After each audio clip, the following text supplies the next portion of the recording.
Today we're going to start on these really cute family portraits.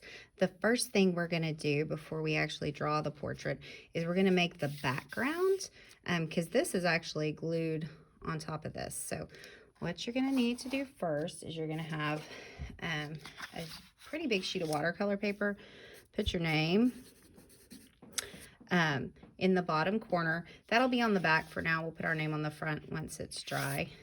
And this is going to be a wet on wet background from Watercolor. We're going to use Watercolor. You'll just go to the bar and we're going to use cool colors. Okay, and we'll talk about the difference between cool and warm colors, but that's all that's going to be available at the bar.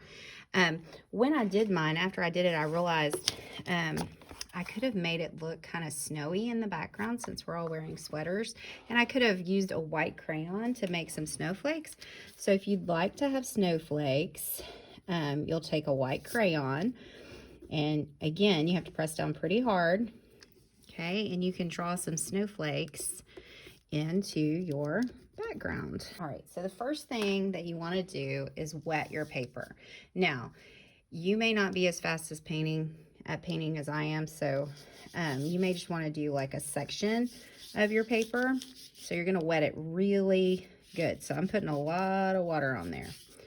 Okay, and you're going to keep this brush clean, so just put it down. That's your water brush. And I'm going to have these colored cups with watercolor paint in them, and they'll have their own brush. Okay, and so what you're going to do is you'll just dab in your paint, and it should start to spread. I think I'm going to use blue next. Okay.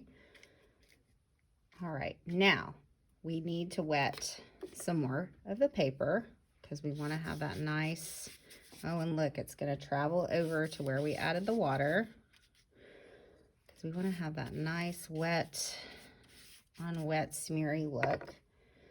Okay, I haven't used any green. You can start to see your snowflakes show up.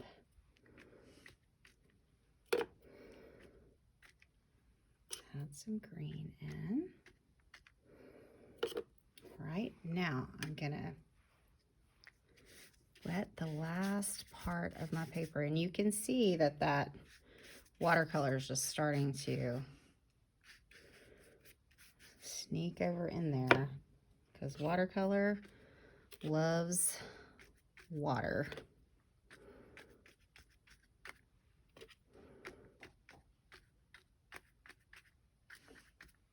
Okay, now if I was to pick this up like this and try to put it on the drying rack, I would make an incredible mess. I would drip water all over the floor, my paint would run.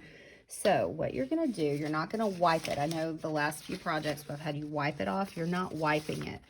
You're just going to lay some paper towels over the top, okay, to kind of soak up some of that extra water, okay?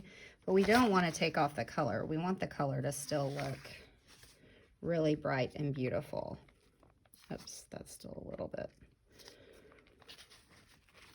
So anywhere you see kind of a big puddle, you may just want to dab it so that it doesn't run onto the floor or onto somebody else's artwork on the drying rack. Okay, so then, oh, you can see my little snowflakes. You're going to take this, okay, carry it flat, put it on the drying rack. Okay, that is step one.